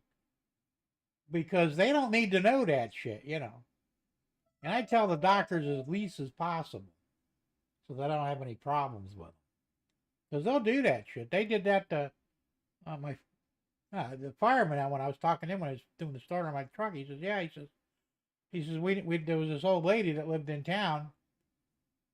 She fell down, and I guess she was cooking at the time. Pulled the pot down. She didn't get burnt, but it started a small fire in the house. Grease fire.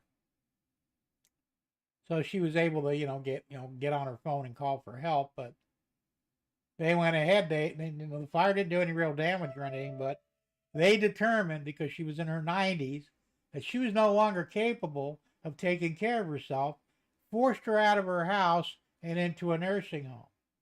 Fuck that. You try and do that shit to me, I'm getting the 45 out. I don't give a fuck at that point. You know, I'm not going to a home. I will die in my fucking house, you know. And that's all there is to it. So, you know, but like I said, it does happen, and it's bad, you know, that they can do that shit. No, I didn't do it. I had a neighbor down the street. He's a fireman, and a younger guy. I guess he's in his 30s, early 30s, and he went ahead and replaced it for me. I gave him $82 cash. That was all the cash I had. I wanted to give him more. I mean, it took him a little over an hour to do it, but he did a great job, you know. Because he said, you know, I'm not a mechanic, but I'll try it.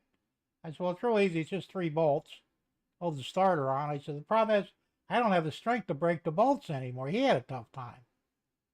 So I guess they were really on there. You know, I don't have air tools anymore. If it wasn't for that, I could have done it with, you know, an impact driver. But, so, you know. Floyd says, hey, Jim, all of us old guys have that turtle syndrome. Absolutely, man. Yeah, Thomas, Life Alert. That's the one. Remember the old lady? I found and I can't get up. Yeah. But what they, like I said, they don't tell you is you do it more than once, and sometimes even once. They'll haul your ass over to the fucking nursing home, and that's it, and then you're dead anyway. I'm not going there. Russ says, I'm 60 and I'm starting to struggle a little. You know, it's going to get all of us at some point, you know. I mean, I met a guy that was 91 many years ago. It was right after my dad died, so it would have been like 2011, 2012. My dad died in 2010. 91 years old. I didn't believe him. He showed me his driver's license because he didn't even look 91. Looked like he was still in his early 80s, you know. Full-time job, you know, a labor job. I don't remember what it was he was doing, but it wasn't like bricklaying or anything, but it was something that required a little bit of labor. And mine was completely intact and coherent. And I'm going, whatever you're eating or drinking, I need to find out what it is because I want some of that shit. So there's guys out there, you know, that do well, but I think the average guy, when you hit 60 or even 55 at some point, you're going to find out that there's things you can't do anymore, and that's just the way it is, you know. And you have to think smart. You know, like I said, I'm very careful. I mean, my balance isn't that good anymore because of the stroke, you know, because I'm top heavy. I'm losing weight, though. I was at 231. I'm now down to 226. Not much, but it's a start, and I think it's the way I'm eating a little differently now, and that's helping them. Plus, I got this watch on, and it records my steps and shit. And I'm averaging 3,000 steps a day, which is pretty fucking good for me, because prior to that, you know, 200 or 300 would have been about the max. So, Train Man, hey, Mickey, how's it going, man? Good to see you here. Confucius says, man who goes to bed with itchy butt wakes up with smelly fingers. That's true. Unless he has a bidet. The bidet fixes that problem.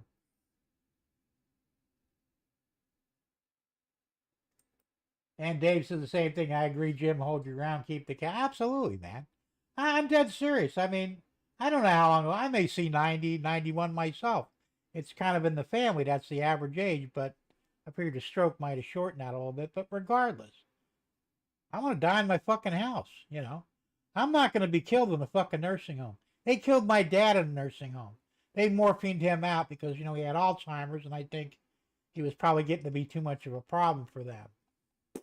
Problem solved. And they do this shit all the time. Fuck that, man. Not happening.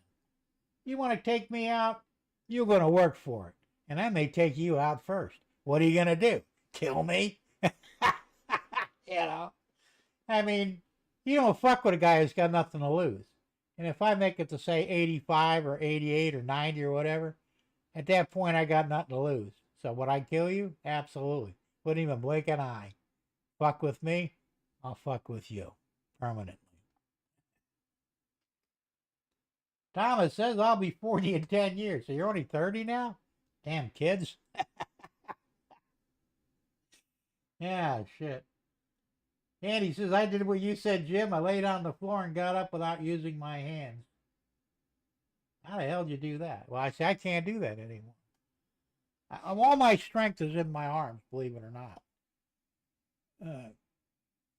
I guess and it's probably my fault because, I kind of, I've been slacking. I mean, I had another guy who suffered a stroke, and he said, "Look, you got to go out there and you got to push yourself."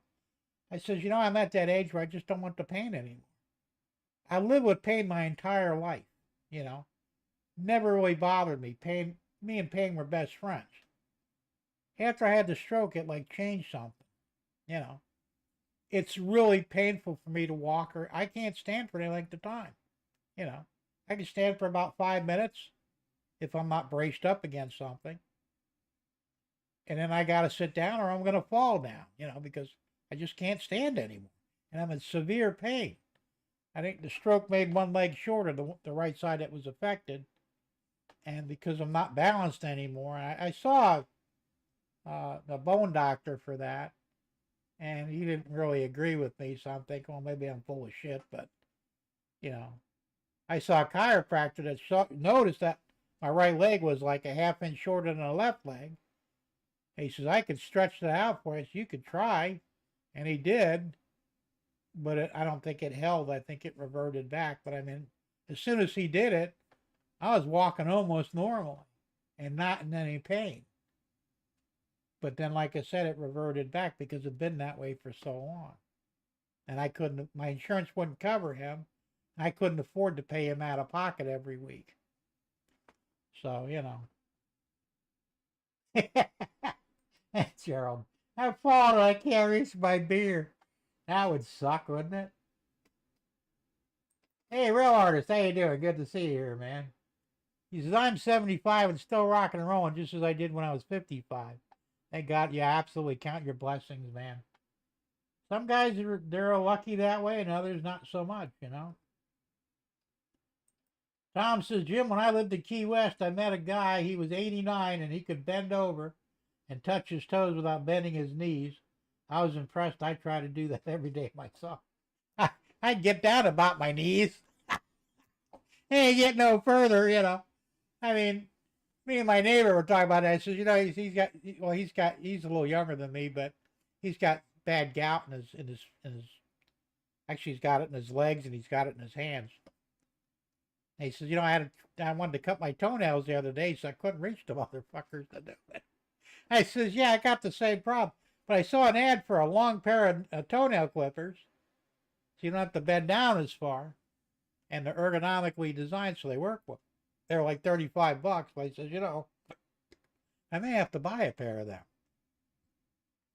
Cutting my toenails, I have to drag my foot up here. It's painful.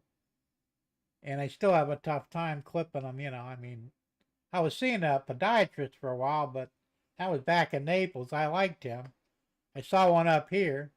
She was a fucking hack, I said, I'm not even going back there, man. The job she did was so shitty that it was terrible, Or the guy in Naples, an old Jewish guy, he spent about 30 minutes on you, He cut the nails, he checked the temperature in your feet if you're diabetic, because, you got to worry about that. And then he'd polish your nails, he had a polisher there, He did a really nice job. He took his time and it looked good, and it would hold for 3 months, because I'd seen him about every 3 months. But like I said, I moved up here and I wasn't going to drive down there just for a fucking toenail clip. So,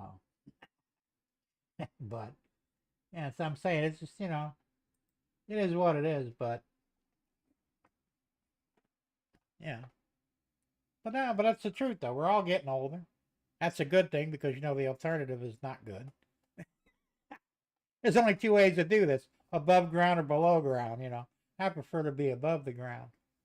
So, no matter how bad things get, at least I'm still alive, hopefully. And, I'll deal. I've found workarounds for some of my limitations, and that's a good thing, Like I said, I haven't taken a shower since my wife left because she always assisted me in the shower, because my shower is very slick. I don't know why I didn't think of it years ago, because I have a bath mat in there, with the suction cups on it. It's fucking useless. It slides around, So what I need is the stickers So I just bought some. Well, actually, a week ago I bought them on eBay. They're dog paw prints. They're cool. I got 50 or 40 of them. They were like $7 for 20. So I got two of them and put them in the shower. I'll put them in front of the shower because that floor is slick too. Once I get those, then I can get in the shower myself. So what am I doing to clean myself? Well, I call it what I call a whore's bath. Now, if you guys are familiar with the terminology, you know what it is. Basically, you wash your hair in the sink and you use a sponge or washcloth to do all the private important parts, and that's good enough. And that's what I've been doing, you know. And I mean, it's a real pain in the ass, but that was one of my limitations, that I couldn't really bathe myself in under the current circumstances. Say, when we were down in Naples, I didn't have to, but I could have. We didn't have a shower. We had a bathtub, but I had the strips in it. I could stand in there, and I had the safety bars because I put them in for my dad before he passed. And I have safety bars in this one too, but you know, but if you can't get a good grip, you know, and you don't want to fall in the shower, man. Further, you can kill yourself if you land the wrong way, and you're not in a big space, so it's real hard to get back up. All right, Dave, have a good one, man. Thanks for popping in, and have a good weekend, and we'll see you next time. So, you know, like I said, that's, of course, socks. I can't wear socks. Can't get them on, can't get them off. So I'm wearing shoes without socks, no big deal. You know, the socks I can give a shit about anyway. But, you know, I used to have my wife put my socks on for me, and then she would, you know, either her or the dog would take them off. I actually trained Pogo to take my socks off. He'd grab the bin and take them right off. Pretty cool, you know, neat trick, right? But that's really the only two limitations I have as far as general living. You know, I have no problem cooking. I got that transport chair in the kitchen, so if I get tired, I could sit down and not have to walk all the way back to my desk, because it's about a 25-foot walk from my desk to the stove. My wife used to complain, it's a long damn trip to go from the kitchen to the living room. I'm going, no, it ain't. Yeah, actually it is. Guess you don't realize it till you got to do it yourself. But, you know, and I don't like leaving my food unattended because that's how you burn shit. And I've never burnt food. I don't believe I ever have. So, and I'm a good cook, so, you know, not a problem there. So overall, I mean, you know, I'm doing okay, but I'd be doing a lot better if she were still here. Then we were talking the other day, and she goes, you know, I can't help you anymore. I can't see. I says, well, that's fine. My turn to help you, you know. It could be the lame leading the blind, right? Instead of the blind leading the blind. I got good eyesight, but I'm lame, so the lame leading the blind, right? Then we get her eyes fixed anyway. And that's another thing I'm worried about, because I don't think she's going to be able to get it done up there. First off, it seems like winter's never going to let up. Her insurance don't kick in until April 1st, which is funny, April Fool's Day, right? But no, that's right, because her birth month is April, so as soon as that kicks in, she should be able to, you know, line up something to get it done. But I don't know if I trust anybody up there. I mean, my mother had her eyes done in Indiana. She came out of there legally blind. They fucked it up. She couldn't drive anymore or anything, you know. I mean, she could still see somewhat, but they actually fucked up her eyes, and it was permanent. And I told Deb, I said, yeah, I don't want to see that happen. The guy I had my eyes done with down in Naples, he's good at it, you know. How old is that? She's my age, sort of. She's like 6 months younger than me. She'll be 65 in April. 22nd's her actual birthday, but her Medicare will kick in April 1st. Even though she's been on Social Security since she was 62. There's nothing I understand. As soon as you get on Social Security, you should be eligible for Medicare. Even me, I got on Social Security disability at 47. They still made me wait 2 years to get Medicare. And I'll tell you what, I had to do all kinds of crazy shit to get my medications. I had to go to fucking, uh, free clinics and shit like that to get insulin, to get any of the pills I needed. So it kind of really sucked. Hey, Frank, Steeler Fan 820, how you doing? Good to see you here, man. So, like I said, but I'm also worried too because normally when you get cataracts, it affects both eyes equally. She tells me she's completely blind in her left eye, but she still has some sight in her right eye. That doesn't make sense. So I told her, I said, how do you know that it's not something else? She said she was using them fucking drops that were recalled. I remember about a year or so ago. And that's when her vision really started acting up. So, and the problem with those drops is they cause an eye disease, which causes you to lose your eyeball. They have to remove it. I said, you need to go to a fucking eye doctor and find out what the hell's going on, because you know, well, I'll get by until I get my injury. Bullshit, you will. So I said, I'm worried about her because, just am. Yeah. All right, Andy, have a good one, man. Thanks for popping in, and we'll see you next week. And keep an eye out for those exploding rockets.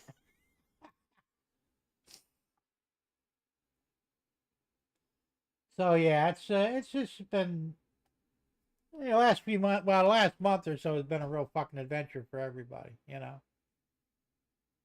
I still think she made a mistake running away, but she did what she thought she had to do, and I mean, it was my fault. She said, "Oh, your friends think that it's my fault." I said, "No, I pretty much made myself clear that, you know, I wasn't taking good care of you, and I was ignoring you for the most part.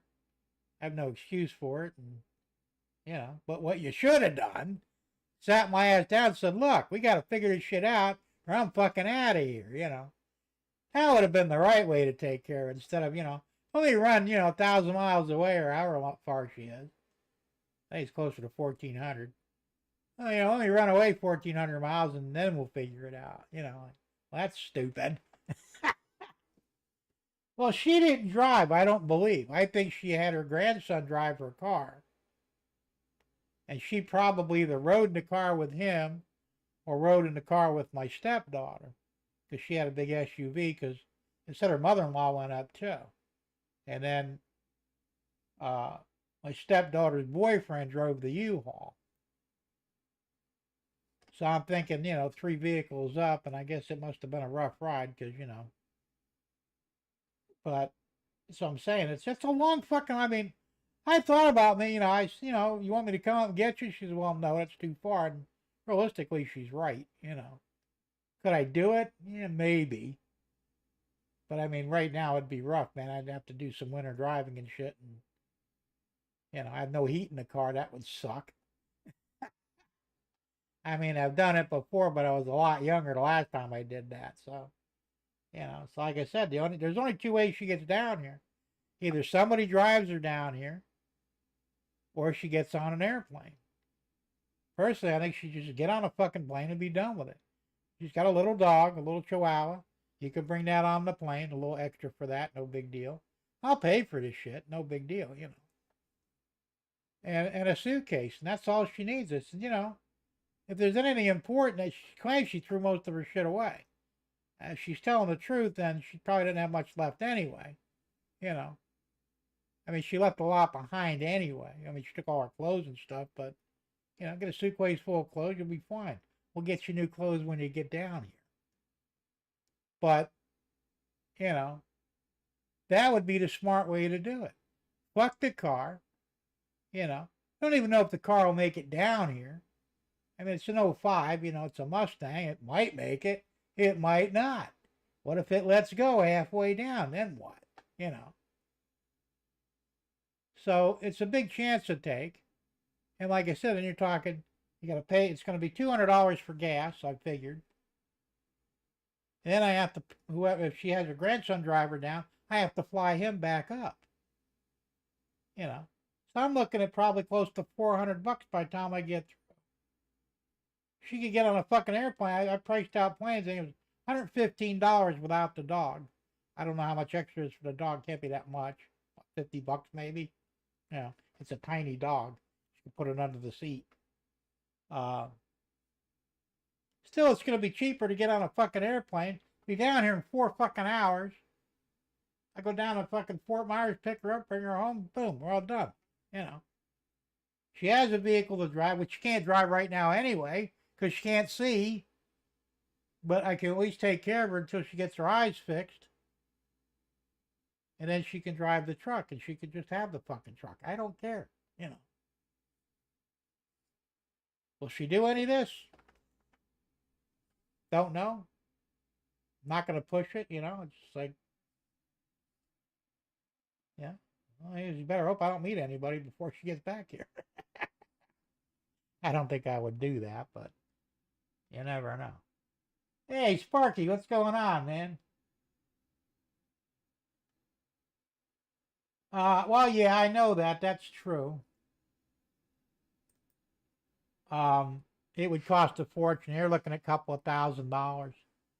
And I don't think she has anything that's really even worth that much money to worry about it, you know. I mean, she said, when she said, you know, she said, I have a car, a computer, and a dog to have to come down with me. Well, the computer I bought for her, I'll buy her another one. I ain't no big deal. Or she could use mine, you know. It's old. It doesn't fucking matter. And she always bitched about it anyway because it was slow. But, you know, I says, no, you need is you and the dog, you know, and a suitcase with your some clothes, and you're good to go, you know.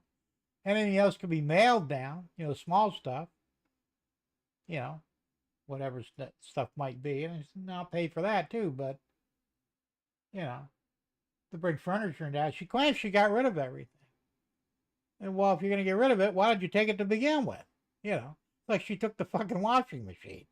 Thank God I found another one. I got a deal on that too, but I think I told you about that last week. But, you know, because I was washed the first time I washed clothes in the sink, the old-fashioned way. Because, you know, I'm running out of shit to wear, and I got to fucking wash this stuff. So I got a dryer, I just didn't have a washer. So I got to talking to the same fireman that fixed the Ranger. And I said, you know, I was actually talking to his wife, and I said, she, you know, how you doing? I said, you know, told her what happened and all that. And I said, yeah, I need a washing machine, and I can't find one anywhere. She goes, well, we have a family friend that are moving, and they have a washer and dryer, so I don't need a dryer, just a washer. So they want to sell it to me for, you know, $50-$75. I'll buy it as long as it works. So she came back over that afternoon, said they'll sell you their washer. It's only 2 or 3 years old for $75. I said, can you deliver it? She said, yeah, my husband's going to bring it over to you. I jumped on that shit in a fucking heartbeat. And it's a good machine. It's GE top loader. And it does a good job. I think I've done 3 loads so far in it, you know. But, so he's kind of been, he's been my savior down the street, you know. Nice guy, too. I felt bad for asking him to work on my truck, but I guess he understood because, you know, I said, look, I said, you know, as much as I hate to admit it, I fucking can't do it, you know. I said, there was a time when I'm a mechanic by trade. There isn't anything I couldn't do. But now I simply don't have the fucking strength to actually break the bolts loose, you know. And if I get on the ground, I can't get back up that easily. So, you know, it is what it is.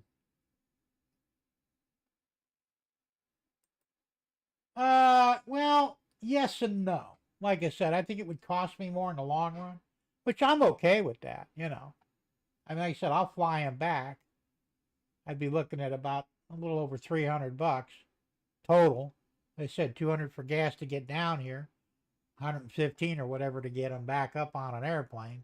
I don't think he has a problem with flying, so that'd be a good thing. I believe it or not, I looked at the bus. The bus, they wanted $375 and five transfers between area. And like I said, they stop at all the worst cities along that: Chicago, Detroit, Indianapolis, you know, Atlanta. Like, I don't want her fucking stopping them fucking shitholes, man. She wind up getting killed. Be a lot safer to get on a fucking plane, you know. So, well, like I said, it's gonna have to be one or the other because the reality is,